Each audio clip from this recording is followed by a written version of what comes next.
प्यारी साध संगत, ये कलयुग का भयानक समय है और इस भयानक समय में मन इंद्रियां बड़े जोरों पे हैं। हर इंसान आज इतना चतुर चालाक, इतना होशियार अपने आप को मानने लगा है कि भगवान को तो वो कुछ समझता ही नहीं। उसे लगता है कि जितनी अकल, जितनी समझदारी मालिक ने मुझे बख्शी है, शायद ही कोई दूसरा ऐसा जन्मा हो। पर यह भ्रम है, गलत फहमी है। उस मालिक ने सबको दिमाग दिया है, उस मालिक ने सबको अकल दी है, पर कोई ज्यादा इस्तेमाल करता है और कोई कम इस्तेमाल करता है। ये नहीं है सिवाय उन मंदबुद्धियों के जिनको ऊपर कर्मों की मार है। वो मंदबुद्धि ही पैदा हुए, उनको अगर छोड़ दे तो नॉर्मल इंसान का दिमाग बेहद बेहद जबरदस्त है। आज तक साइंस आदमी के दिमाग को सिर्फ 10-15% ही पढ़ पाई है, उससे आगे नहीं बढ़ी। और आज सुपर कंप्यूटर बन गए, मिसाइल बनी है, खात्मे का साजो सामान हाइड्रोजन बम तक बन गए। ये सिर्फ 5 से 10% इस्तेमाल करने से हो गया। अगर इसका ज्यादा इस्तेमाल किया जाए तो क्या से क्या नहीं हो सकता।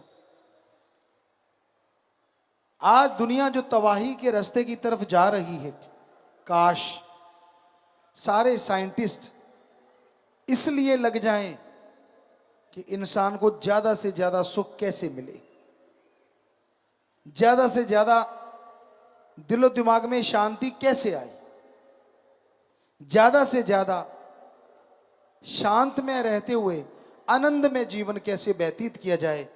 तो भगवान का नाम साइंटिस्टों को भी बहुत रास्ता दिखा सकता है। लेकिन जैसा शुरू से चलता आया है, इंसान के खात्मे के लिए साजो सामान पे रिसर्च ज्यादा होती है। इंसान के अंदर भूखमरी ना आए, इसको रोकने के लिए रिसर्च बहुत कम होती है। अगर ये रिसर्च कर दी जाए तो हम कहते हैं कोई दुखी रहे ही ना बाहरी तौर पे, और साथ में ईश्वर का नाम ले तो अंदरूनी तौर पे भी सुखी हो सकता है।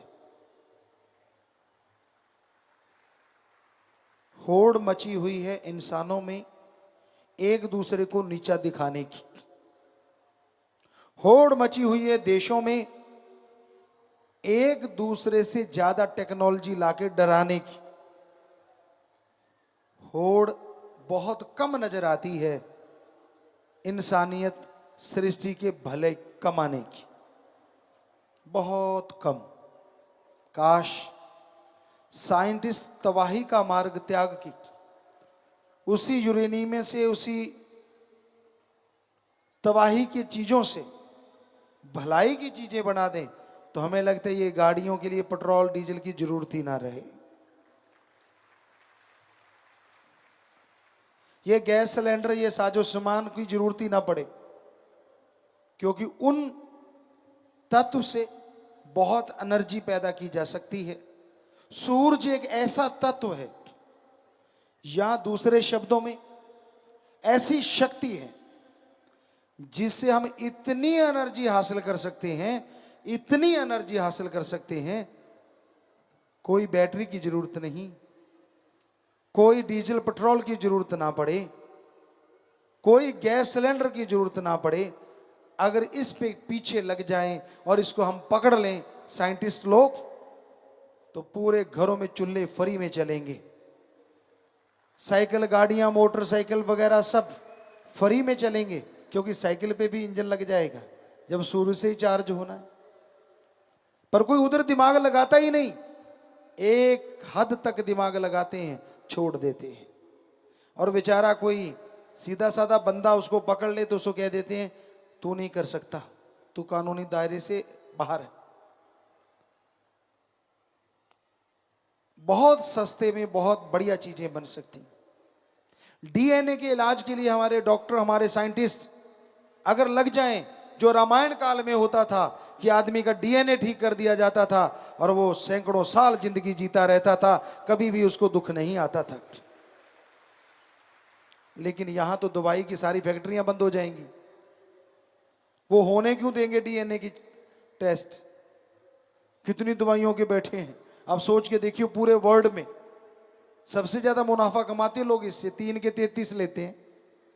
बुरा ना मानना, और क्षेत्रों में भी यही हाल है, पर ख्याल में आ गया तो जो ख्याल में आ गया हमने बोल दिया। हमें ऐसा लगता है, ये हमारे विचार हैं। हो सकता है 3 के 300 भी होते हो, हमें क्या पता। हो तो क्या 3 के 13 ही होते हो, क्या कह सकते हैं। लेकिन है गड़बड़ जरूर, पक्का है। वरना एक ही दवाई एक ही जगह पे हमने देखी है, 3 रुपए की भी मिलती है और 30 रुपए की भी मिलती है। क्यों भाई? सेम साल्ट है, सेम सब कुछ है। वो बेचारा कोई दानिशमंद देता है, कमाई नहीं करता। वो कहता मैं भी 5 पैसे या 10 रुपए से कमाता हूं, इसका मतलब 2 रुपए 90 पैसे की पड़ती है। और उसी के 30 रुपए भी हमने लेते देखा लोगों को। हर बिजनेस में, हर व्यापार में ये चीजें हो रही हैं। तो काश हमारे साइंटिस्ट, काश हमारे डॉक्टर इस बारे में कदम उठाएं कि हां, इंसानियत के भले के लिए हम डीएनए तक जाएंगे। हमने यहाँ के डॉक्टरों को बोला है, हमारे सत्संगी डॉक्टर यूएसए में भी हैं, हर जगह वो आए भी हैं, तो हम उनको कहते रहते हैं कि बेटा ऐसा रिसर्च करो कि डीएनए के बारे में आप सर्च करो, क्योंकि ऐसा हुआ है, कभी ऐसा था। यहां बहुत सारे आज डॉक्टर भी आए होंगे, क्या आप बता सकते हैं? हम डॉक्टरों से ही पूछना चाहेंगे। शाम को लोग तलवारों से लड़े, भालाओं से लड़े, यहां तक कि एटम की शक्ति का भी सामना करा, जख्मी हो गए बुरी तरह से, वो बेहोश हो गए, लेकिन अगले दिन तलवार लेके फिर लड़ रहे। कैसे? महाभारत का पढ़ के देखो, कितनी बड़ी साइंस थी तब। एक स्नेह लेप नाम था। कितना भी बड़ा जख्म हो, स्नेह लेप, कितना भी बड़ा जख्म, रात को लुगदी बना के भर देते थे, सुबह तक जख्म भर जाता था। क्या था वो? इंडिया में था। आप मर्रम देते रहते हैं कि झरीट 10 दिन तक ठीक नहीं होती। दे तेरे की ये ट्यूब लगा ले, वो ट्यूब लगा ले, ज्यादा है तो 2 इंजेक्शन चढ़ा ले। लो जी, जो इंजेक्शन से डरता वो बेचारा पहले ही नहीं आता, यार 10 दिन ठीक है अपने को। तो हम जरूर चाहेंगे कि आप जो कर सकते हो रिसर्च, वो जरूर करें। जरूर स्टेम सेल आपने ढूंढ लिए हैं, ये उसकी तरफ पहला कदम है। हमारे अकॉर्डिंग ईश्वर ने जो दिखाया, ये पहला कदम है डीएनए की तरफ। अगर आप बढ़ोगे तो स्टेम सेल अच्छी चीज है, बहुत पावर है, बहुत शक्ति है, थोड़े में बहुत कुछ है। गागर में सागर कहें तो गलत नहीं, लेकिन अभी डीएनए वाली चीज से आप बहुत दूर हैं। कहीं ना कहीं इस पे रिसर्च हो रही होगी, लेकिन उनको रोका जाएगा। पता है आपको क्यों? अगर डायरेक्ट डीएनए ठीक करने लगे डॉक्टर, तो फैक्ट्रियां सारी दवाई की बंद। जरा सोचिए कितना बड़ा मक्कड़ जाल है, और वो बंद क्यों करने देंगे? पर ये हो सकता है हम हमारे देश के, विदेश के जो भी साइंटिस्ट हैं, जो इंसानियत का भला चाहते हैं, हाथ जोड़ के जरूर गुजारिश करेंगे कि वो डीएनए की तरफ कदम जरूर बढ़ाएं। अरे गरीब से गरीब, अमीर से अमीर, हर इंसान सुखी हो जाएगा। ईश्वर ने समय लिख दिया, वो तो भोगना है, लेकिन क्यों ना तंदुरुस्ती से भोगा जाए। ये पॉसिबल है। डीएनए से ही आदमी का वजन कम हो, ज्यादा हो, कुछ भी किया जा सकता है, कुछ भी। तो ये राम नाम में ही है सब कुछ। कोई समय ऐसा था जब राम नाम का जाप करने वालों ने ये चीजें ढूंढ ली थी। मर्त प्राय लोगों को 1 सेकंड में जड़ी बूटी सुंघा के जिंदा कर ले देते थे और मरने नहीं देते थे। आप क्या सोचते हैं? आईसीयू में जाते हैं, वहाँ कितनी नड़ियाँ लगी होती, नलकियाँ लगी होती। क्या आपको बताएं, उदाहरण दें, लक्ष्मण जी मूर्छित हो गए थे, कोमा में चले गए थे, और ये हो गया था कि वो मर्त पर आए हैं, लेकिन कहते उस वैद्य ने टाइम दे दिया, इतनी देर मैं इसकी बॉडी से प्राण नहीं निकलने दूंगा। उसने नहीं निकलने दिए। ये जड़ी बूटी ला दो, मैं पल में होश में ला दूंगा। वो जड़ी बूटी हनुमान जी लेके आए और पल में होश में लक्ष्मण जी ऐसे बैठ गए विदाउट एनी वीकनेस, कि जैसे कुछ हुआ ही नहीं। क्या आज हम नहीं कर सकते वो चीजें? आप कहो जी रामायण तो होती नहीं थी, महाभारत होती नहीं थी, कल को आप कहोगे चंद्रमा नहीं होता था, सूरज नहीं होता था, आपका क्या कहना? क्यों? आप कहोगे कल पैदा हुआ है, जब आप जन्मे तभी चंद्रमा जन्मा, उससे पहले तो नहीं जन्मा आपके लिए। तो ये फजूल की बातें हैं। हम गारंटी देते हैं महाभारत भी हुआ और रामायण काल भी था, हम गारंटी देते हैं इस बात की। आप उसमें बहुत सारी चीजें जान सकते हो अगर गूढ़ अध्ययन करो, बहुत बहुत कुछ। पर यह संभव तभी होगा ना जब आपकी रिसर्च उसकी तरफ जाएगी, जब आप उस तरफ बढ़ेंगे। जब तक आप उस तरफ बढ़ते नहीं, आपको मंजिल नहीं मिलती। तो बहुत जरूरी है इस कलयुग में, इस भयानक समय में, इंसानियत के लिए, सृष्टि के भले के लिए कुछ ना कुछ किया जाए। और वो किया जा सकता है। पशु नहीं करेंगे, पक्षी नहीं कर सकता, पेड़ पौधे नहीं, लेकिन इन्हीं से मनुष्य करवा सकता है। इंसान एकमात्र ऐसा है जिसके अंदर दिमाग बेहिसाब है। हाथी के सूंड से कम ताकत है इंसान में, पर उसके सिर पे बैठ के यहां मर्जी लेके चला जाता है। शेर दहाड़ मार दे, आदमी का दिमाग फट जाए, पास से मार दे, कान के पर्दे फट जाएं, लेकिन अपने इशारों पे शेर को नचाता है। और क्या क्या उदाहरण दें आपको, क्या नहीं करता इंसान का दिमाग। और वो भी 10 से 15% की रेंज में, और कहीं 50% तक चले जाओ तो पता नहीं क्या से क्या हो जाए। तो कहने का मतलब, आप मंदबुद्धि नहीं हैं ये सोचा करो। अपने आप को नेगेटिविटी का शिकार मत बनाया करो कि मुझे कुछ नहीं आता, मैं तो फेल ही होऊंगा, मेरे में तो कुछ भी नहीं है। क्यों नहीं है भाई? ये ऊपर का खाना मालिक ने भर रखा है, इस्तेमाल करो ना करो वो आपकी मर्जी है, पर सामान सबका एक क्लास है इस खाने में। तो अब इस्तेमाल कैसे करते हो वो आपके ऊपर निर्भर है ना। तो आज के दौर में बहुत जरूरी है कोई परहित परमार्थ सोचे। इस दिमाग से अच्छी सोच लाया करो। संत पीर फकीर कभी किसी का बुरा नहीं सोचते। संत पीर फकीर कभी किसी का बुरा नहीं करते। जब आदमी के अंदर खोट होता है, आदमी के अंदर दोष होता है, पंजाबी में एक कहावत है, आपदा पाड़ा आपनू ही मार जाता है। मतलब जब खुद में कोई कमी होती है ना, उससे बचने के लिए जब वो संतों में कमी निकालने लगता है, क्यों किंतु परंतु जब शुरू हो जाती है, तो वो अपने कर्मों की वजह से दुखी, बेइंतहा दुखी होना शुरू हो जाता है। अपने आप को बचाने के लिए हथकंडे अपनाता है, दूसरों का इस्तेमाल करता है। पर क्या आप जानते हैं कोई ऐसा भी है जो आपके दिमाग की बात आने से पहले पढ़ लेता है, जो बोलने से पहले जानता है आप क्या बोलोगे, और जो वीडियो बना रहा है आपकी लाइव कि हाँ ये बंदा ये कर रहा है। जो करता है सो भरता है। जितने मर्जी गप मारते रहो फकीर के सामने, जो मर्जी कहते रहो, फकीर तो हाँ बेटा, अच्छा बेटा, अच्छा बेटा। फकीर ने क्या लेना भाई? पर आपको लगता है मैंने बुद्धू बना दिया। भूल जाते हो आपने अपने आप को बुद्धू बना लिया, क्योंकि वो राम है, वो अल्लाह है, वो वाहिगुरु है, वो गॉड है, वो ईश्वर है। जो सबके अंदर बैठा हर पल हर क्षण का हिसाब रखता है। वो जानता है तू बंद कमरे में क्या करता है, वो जानता है दूसरे के कंधे पे रख के तू कैसे चलाता है। वो अनजान नहीं है। अरे तेरे जैसे अरबों बनाए हैं उसने, क्यों भूल जाता है? वो दिमाग को फिट करने वाला है। कई बार आदमी को लगता है यार भगवान है ही नहीं,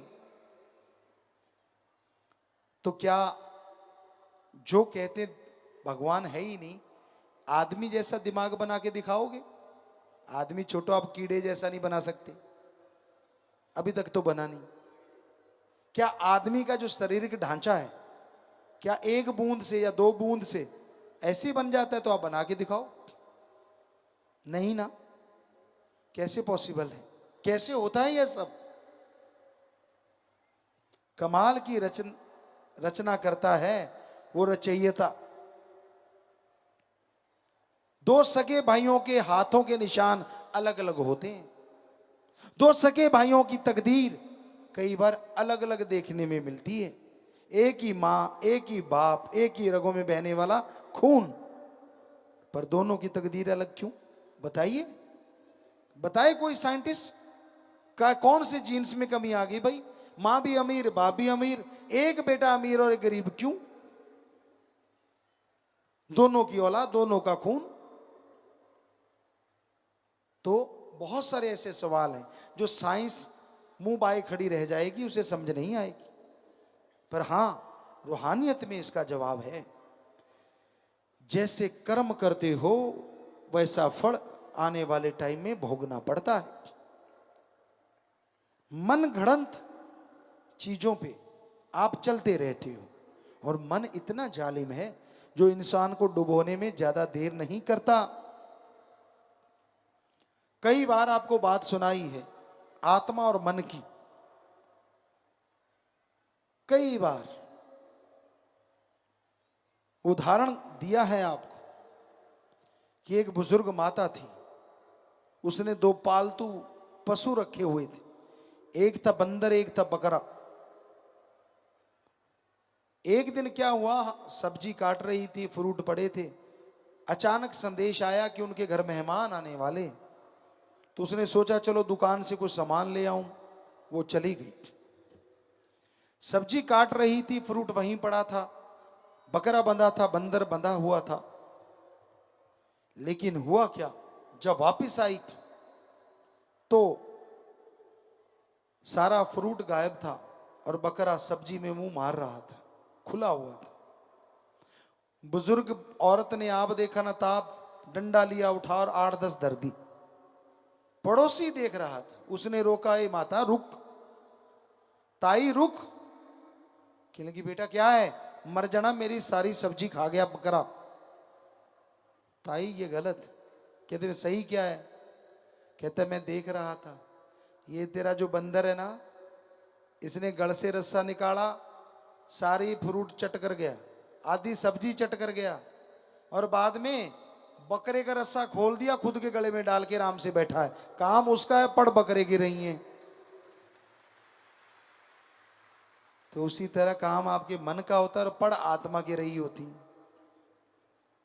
नेगेटिविटी जिनके अंदर होती है ना, किसी पे उनको यकीन आता ही नहीं, और ऐसे लोग कभी किसी के यकीन के पात्र बन ही नहीं सकते। कितने ही अपने आप को चेंज कर लें, कुछ भी कर लें, बिन पैंदे की लोटे की तरह होते। ना वो राम में यकीन, ना भगवान में यकीन, ना पीर फकीर में यकीन। वो बात सुनाया करते हैं, जमुना गया तो जमुना दास और गंगा गया तो गंगाराम। मतलब जिसने लाया गली ओदे वर तुर चली। अजीबो गरीब बातें हम देखते रहते, चुप रहते हैं, मुस्कुराते रहते हैं, मालिक से दुआ करते रहते हैं सबको सद्बुद्धि बख्शे। लोगों को अपना सिक्का चलाना होता है। जब लगा कि सिक्का नहीं चला तो गड़बड़, और चल गया तो खोटा भी अच्छा। तो राम का नाम इस कलयुग में अति जरूरी है। ओम हरि अल्लाह वाहिगुरु के नाम के बिना आपको सद्बुद्धि नहीं आएगी। आप दूसरों के भले की तो छोड़ो, अपना भी भला नहीं कर पाओगे। राम नाम का सुमरन करना पड़ेगा, भक्ति करनी पड़ेगी। 15 मिनट करो, आधा घंटा करो, वो आपकी मर्जी, पर करो। उससे आपको सही रास्ता मिलेगा, उसी से आप परम पिता परमात्मा की खुशियां हासिल कर पाएंगे। और राम का नाम लेना कितना आसान है, आपको लगता है कि नहीं, पर है आसान। साईं मस्ताना जी, शास्त्रनाम जी दाता ने सिर्फ 3 ही शब्द बना दिए, और अगर एक ग्रंथ दिया होता तो क्या करते आप? अब 3 शब्द भी आप जाप नहीं करना चाहते। कई लोग बड़ा अजीबोगरीब जवाब देते हैं, गुरुजी टाइम नहीं लगता।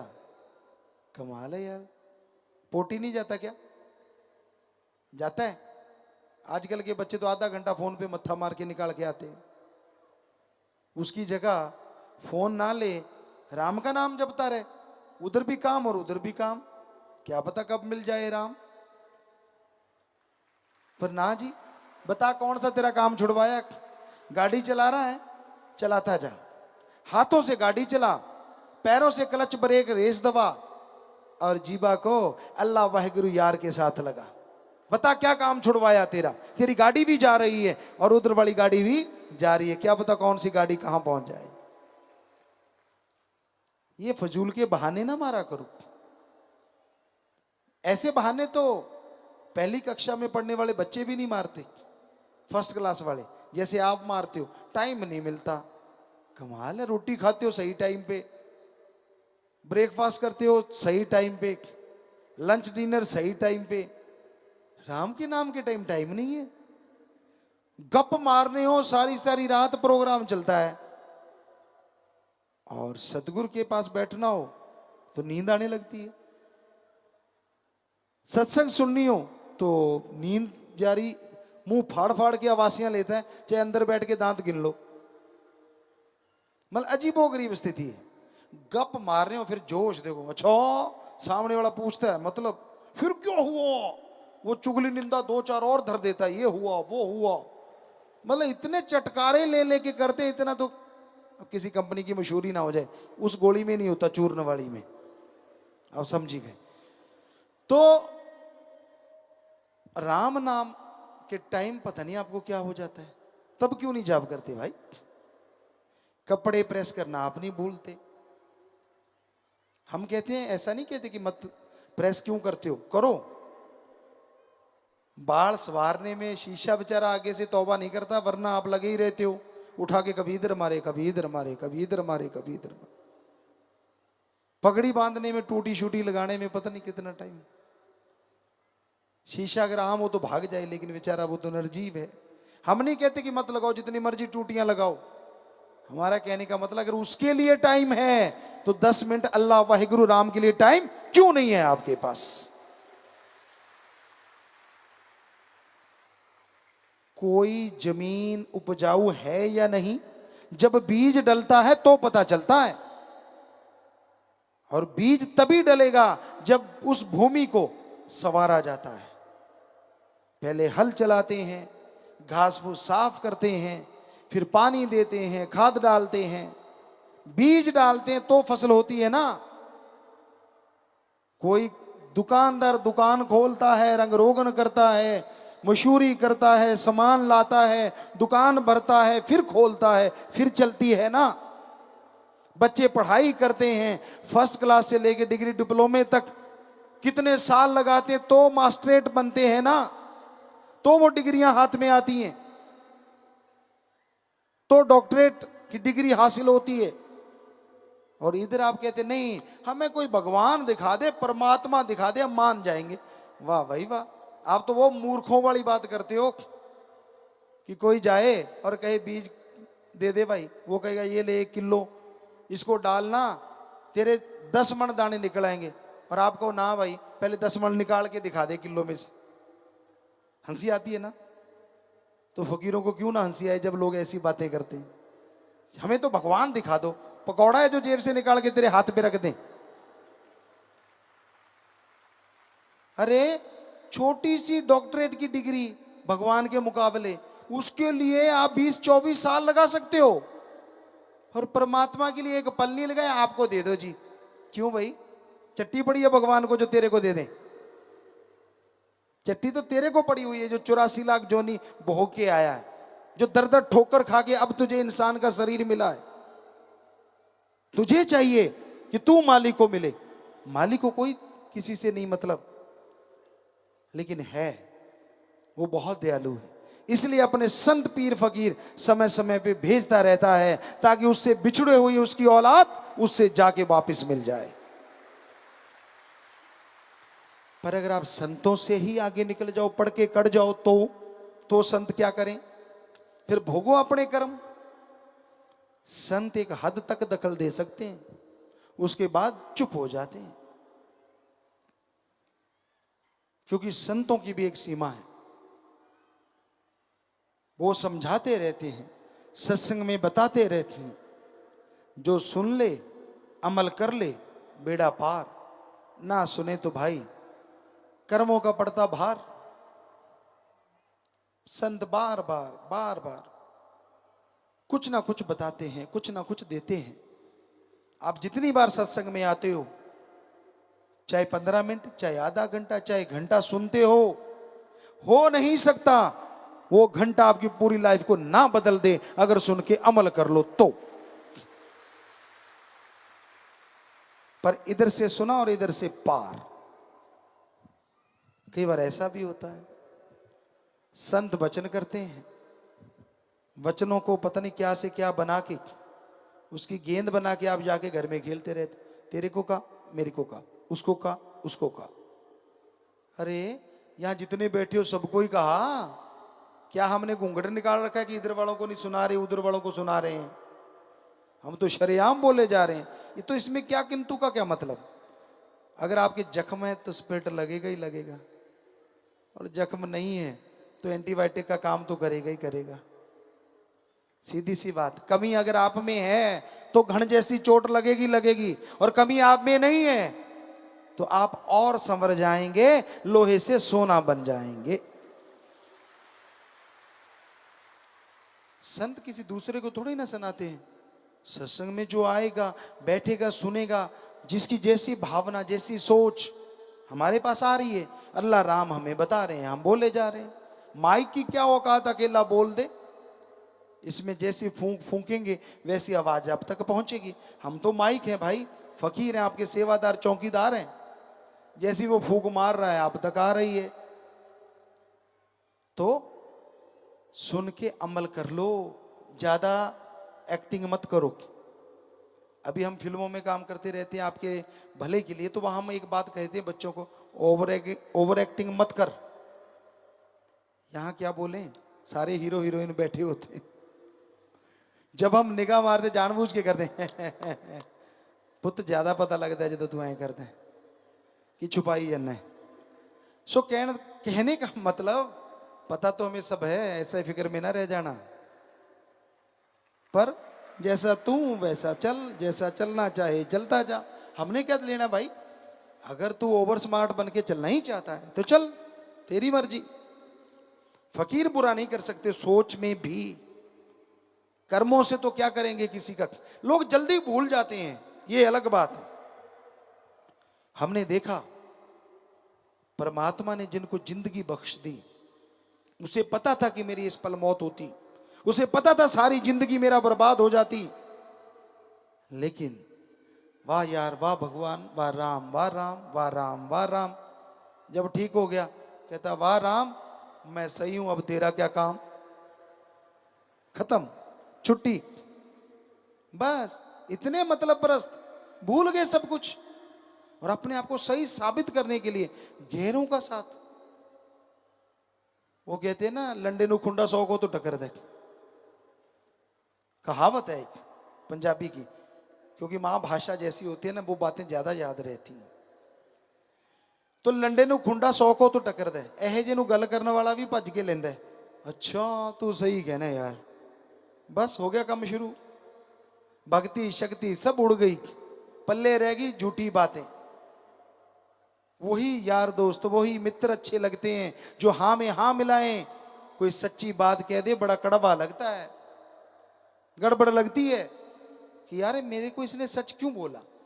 कभी फकीरी की तकड़ी पे तोल के देखा करो, और हम आपको गारंटी देते हैं, यहाँ इतनी साथ संगत बैठी है, कोई एक बताए हमने कभी वचन करके या वैसे कह के किसी का बुरा किया हो, कोई भी।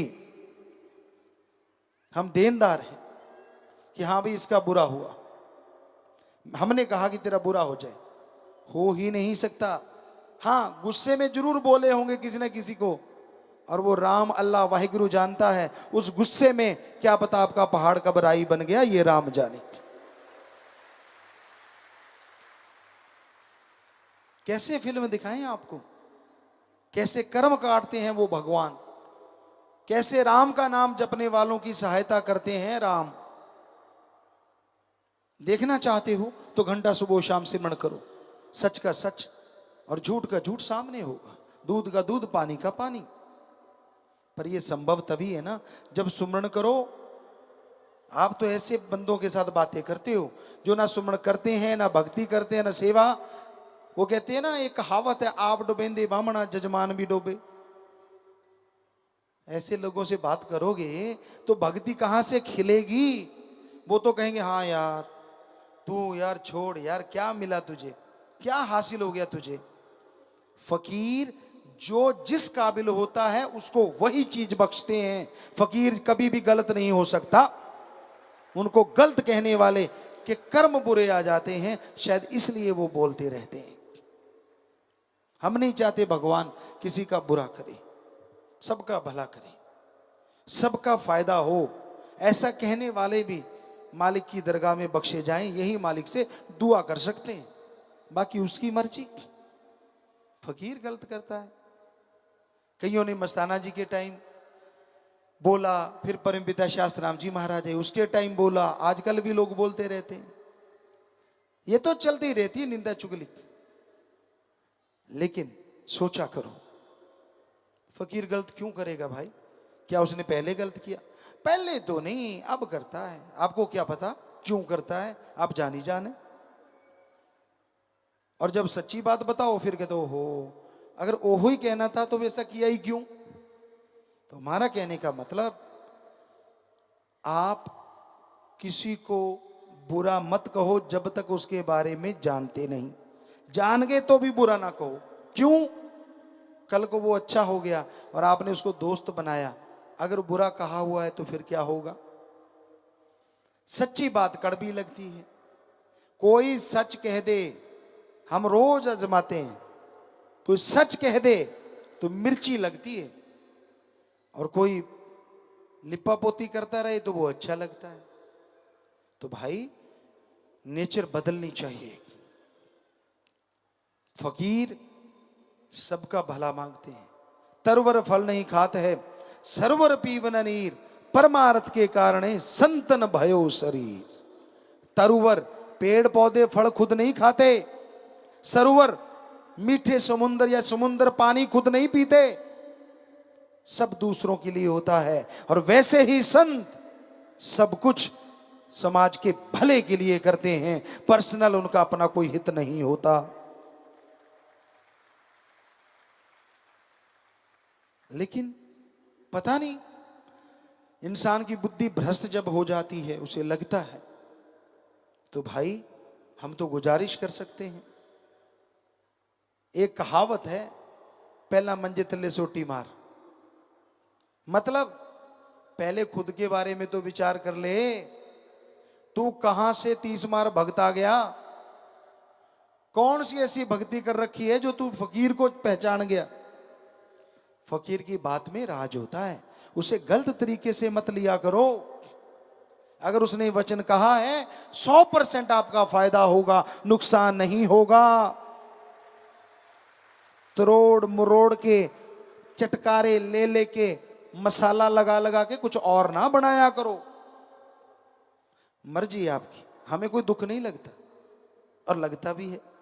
दुख इसलिए नहीं लगता कि हमारी बात क्यों काटी, और लगता इसलिए है कि वो राम ने कहलवाई है, उसमें पता नहीं आपका कितना फायदा होने वाला था और वो आपका नुकसान हो गया। तो भाई फकीर कभी किसी का बुरा नहीं करते, सबका भला सोचते हैं भला करते हैं, लेकिन कलयुग है, यहां भला किया लोग चुटकियों में भूल जाते हैं। चुटकियों में जिंदगी तक जिस मालिक ने दी हो भूल जाते हैं वो कि यार मेरी जिंदगी जब उसकी दात है तो मेरा मुझ में क्या है। ऐसे तो नहीं गुरु साहबानों ने लिखा, मेरा मुझ में कुछ नहीं, जो कुछ है सो तेरा, तेरा तुझको सौंपते क्या लागे है मेरा। ये दो लाइनें ही अगर कोई मान ले तो राम का ऋण कभी ऐसा हो ही ना कि उतार पाए। उसको पता है कि लाइफ में ये पल था और अब ये पल है किसकी वजह से। तो मतलब ही नहीं है कि इंसान उस राम के प्रति कभी गलत बोले, भगवान के प्रति कभी गलत बोले। लेकिन ये यहां से जिंदगी यहां मिली, और जैसे आपको बोला कि जब सब कुछ ठीक है तो राम का क्या काम, और जब नुकसान होने लगा, घाटा पड़ने लगा, आजा राम आजा राम। तो ये सही नहीं है। एक रस तो रहिए कम से कम, उसका शुक्राना करोगे। हम गारंटी देते हैं शुक्राना नहीं करवाएगा वो, बदले में ढेर लगा देगा वो खुशियों के, दया में रहमत के, कृपा दृष्टि के। हां, आप मानो ना मानो वो एक आपकी मर्जी है, आप अपनी राय रखते हैं। आप हर कोई मर्जी के मालिक हैं, आप पशु नहीं हैं जो खूंटे से बंधे हुए हैं। हर इंसान अपनी मर्जी का मालिक, हर किसी में अपनी अकल है। पर कईयों को हमने देखा, जो उनको पहले देखा कई सालों वही हाल, वही अहंकार, वही खुदी, वही सब कुछ, ना बदले। तो भाई फकीर ये नहीं कहते कि तू मेरी पूजा कर, फकीर कहते पूजा उसकी कर जो तेरे अंदर रहता है, पूजा उसकी कर जिसने सारी सृष्टि को बनाया है, पूजा उसकी कर जो अल्लाह वाहिगुरु राम है, उसकी पूजा कर। और पूजा के लिए पैसे ना चढ़ा, पूजा के लिए नोट बोट की जरूरत नहीं है। उसकी पूजा करनी है अगर तेरी आंख से उसकी याद में तड़पते हुए एक आंसू भी बह गया, वो हीरे जवाहरात से बढ़ के मालिक दान मानेगा और खुशियों से लवरेज कर देगा। पर उसकी याद में, सिर्फ उसकी याद में। हमने देखा है लोग वैराग्य पैदा करने के लिए मरे हुए माँ बाप को याद करके रोने लग जाते हैं। एक्टिंग में तो ठीक है, पर आप ये दिखाओ कि मैं तो भगवान की याद में, मुझे तो जी वैराग्य आ गया, ये गलत है। वैराग्य लाया नहीं जाता, आ जाता है। और वो जब आ जाता है तो ईश्वर को भी ले आता है। तरीके रास्ते भगवान को बहुत जल्दी पाया जाता है। खुश्क निवाजे, खुश्क रोजे, खुश्क भक्ति, खुश्क इबादत, सालों लगे रहो, कुछ फर्क पड़ता नहीं। और तरीके रास्ते, वैराग्य के रास्ते लोग कुछ घंटों में मालिक को पा लेते हैं। तो भाई ये वैराग्य का रास्ता अल्लाह वाहिगुरु राम तक जल्दी ले जाता है।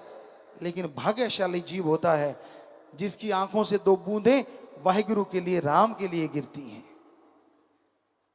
बेटा नहीं हुआ, आंसू, पशु दूध नहीं दे रहा, आंसू, दुकान में घाटा पड़ गया तो आंसू, बच्चों के नंबर कम आ गए तो आंसू।